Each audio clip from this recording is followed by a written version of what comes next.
সাধারণকালের সপ্তদশ সপ্তাহ শনিবার। প্রথম পাঠ প্রবক্তা জেরেমিয়ার গ্রন্থ ২৬ অধ্যায়, পদ সংখ্যা ১১ থেকে ১৬ এবং ২৪। বিচার সভায় জেরেমিয়াকে ভগবানের যথার্থ প্রবক্তা বলেই স্বীকার করা হলো। জেরেমিয়াকে মন্দিরে গ্রেপ্তার করার পর যাজকেরা ও প্রবক্তারা তখন প্রধান ব্যক্তিদের আর সমস্ত লোকদের লক্ষ্য করে বললেন, ওই লোকটার মৃত্যুদণ্ড পাওয়াই উচিত। ও তো এই নগরের বিরুদ্ধেই প্রাবক্তিক বাণী ঘোষণা করেছে। আপনারা নিজেদের কানেই তা শুনেছেন। তখন জেরেমিয়া প্রধান ব্যক্তিদের আর সমস্ত লোকদের লক্ষ্য করে বললেন, আমাকে তোমরা এই মন্দির আর এই নগরীর বিরুদ্ধে যে সমস্ত প্রাবক্তিক বাণী বলতে শুনেছ, স্বয়ং ভগবানই সেই সব ঘোষণা করতে আমাকে পাঠিয়েছেন। তাই শুধরে নাও তোমরা নিজেদের আচরণ, নিজেদের কাজকর্ম। তোমাদের ঈশ্বর ভগবানের আহ্বানে সাড়া দাও তোমরা। তাহলে তিনি তোমাদের বিরুদ্ধে যে অমঙ্গলের আঘাত হানবেন বলেছেন, তেমন আঘাত হানার সংকল্প পালন থেকে তিনি বিরতই হবেন। আর আমি তো এখন তোমাদেরই হাতে। আমাকে নিয়ে তোমরা যা ভালো, যা ন্যায্য বলে মনে করো তাই করো। তবে একটা কথা তোমরা নিশ্চিত বলে মনে রেখো, তোমরা যদি আমাকে মেরে ফেলো, তাহলে নিজেদের ওপর এবং তোমাদের এই নগরী ও তার অধিবাসীদের ওপর তোমরা কিন্তু একজন নির্দোষ মানুষের রক্তপাতের দায়িত্ব চাপিয়ে দেবে। কেননা ভগবান সত্যি সত্যি ওইসব কথা তোমাদের শোনাবার জন্যেই আমাকে এখানে পাঠিয়েছেন। তখন প্রধান ব্যক্তিরা আর সমস্ত লোকেরা যাজকদের ও প্রবক্তাদের বলল, না, ওই লোকটির মৃত্যুদণ্ড পাওয়া উচিত নয়। উনি সত্যিই তো আমাদের ঈশ্বর ভগবানের নামেই ওইসব কথা আমাদের বলেছেন। সাফানের পুত্র আহিকাম জেরেমিয়ার বেলায় কিন্তু নিজের প্রভাব খাটালেন, ফলে তাকে মেরে ফেলার জন্যে লোকদের হাতে আর তুলে দেওয়া হলো না। প্রভুর বাণী। শাম সঙ্গীত ধুয়ো। এই অনুগ্রহ দানের কালে সাড়া দাও প্রভু আমার ডাকে। পাঁকের বুক থেকে টেনে তোলো আমায়, আমাকে ডুবতে দিও না শত্রুদের হাত থেকে। আর সেই অথই জলের বুক থেকে যেন উদ্ধার পেতে পারি। খরস্রোত আমাকে যেন ডুবিয়ে দিতে না পারে, অতল যেন আমাকে গ্রাস করতে না পারে। মাথার ওপর যেন বন্ধ না হয় রসাতলের মুখ। ধুয়ো।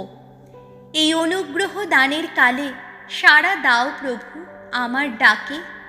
ওগো ঈশ্বর, দুঃখ পীড়িত আমি, বেদনা পীড়িত আমি। তোমার ত্রাণ শক্তি আমাকে নিরাপদে রাখুক। আমি এবার ঈশ্বরের নাম স্তুতি গাইব গানে গানে। ধন্যবাদ জানিয়ে গাইব তাঁর গৌরব গাথা। ধুয়ো। এই অনুগ্রহ দানের কালে সাড়া দাও প্রভু আমার ডাকে। নম্রচিত্ত যারা, সব কিছু দেখে আনন্দই পাবে তারা। বলবে তারা, তোমরা ঈশ্বরের অন্বেষী যারা, তোমরা চিরজীবী হও। ভগবান তো দিন দরিদ্র মানুষের ডাকে সাড়া দেন। কারারুদ্ধ ভক্তজনকে তিনি তো করেন না অবহেলা। ধুয়ো। এই অনুগ্রহ দানের কালে সাড়া দাও প্রভু আমার ডাকে। বাণী বন্দনা।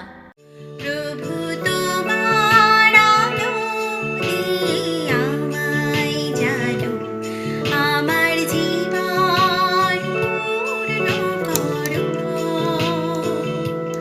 প্রভু তোমার আলো দিয়ে আমায় জানো, আমার জীবন পূর্ণ করো।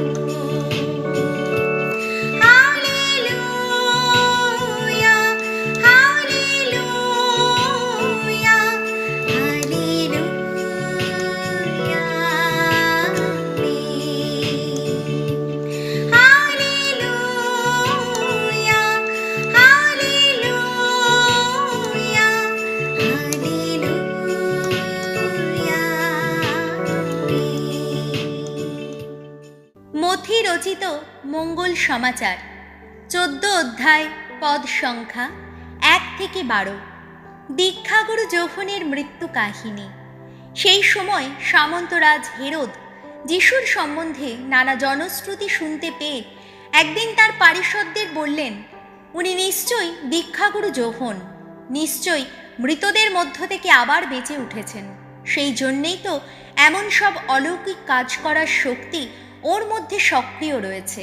ব্যাপারটা হলো এই, হিরোদ একদিন যোহনকে গ্রেপ্তার করেছিলেন এবং তাকে শিকলে বেঁধে কারাগারে বন্দিও রেখেছিলেন।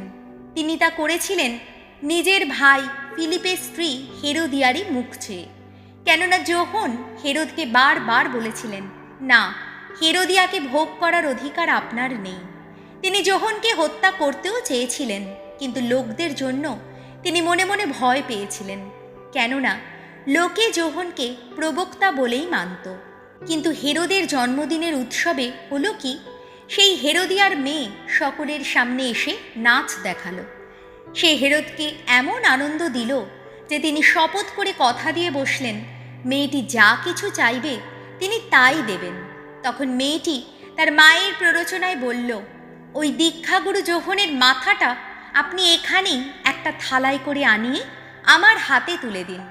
রাজা এতে ক্ষুব্ধ হলেন, কিন্তু তার ওই শপথের জন্যে আর উপস্থিত অতিথিদের কথা ভেবে তিনি আদেশ দিলেন যে মেয়েটিকে যেন তাই দেওয়া হয়। তিনি তখন লোক পাঠিয়ে কারাগারে যোহনের শিরচ্ছেদ করালেন। তারপর থালায় করে তার মাথাটি আনা হলো, আর সেই তরুণীর হাতে তা তুলে দেওয়া হলো, আর সেও আবার তার মায়ের কাছে তা নিয়ে গেল। তখন যোহনের শিষ্যেরা এসে তার মৃত দেহটি নিয়ে গিয়ে তার সমাধি দিলেন। তারপর তারা যিশুকে গিয়ে এই সংবাদ জানালেন। প্রভু যিশুর মঙ্গল সমাচার।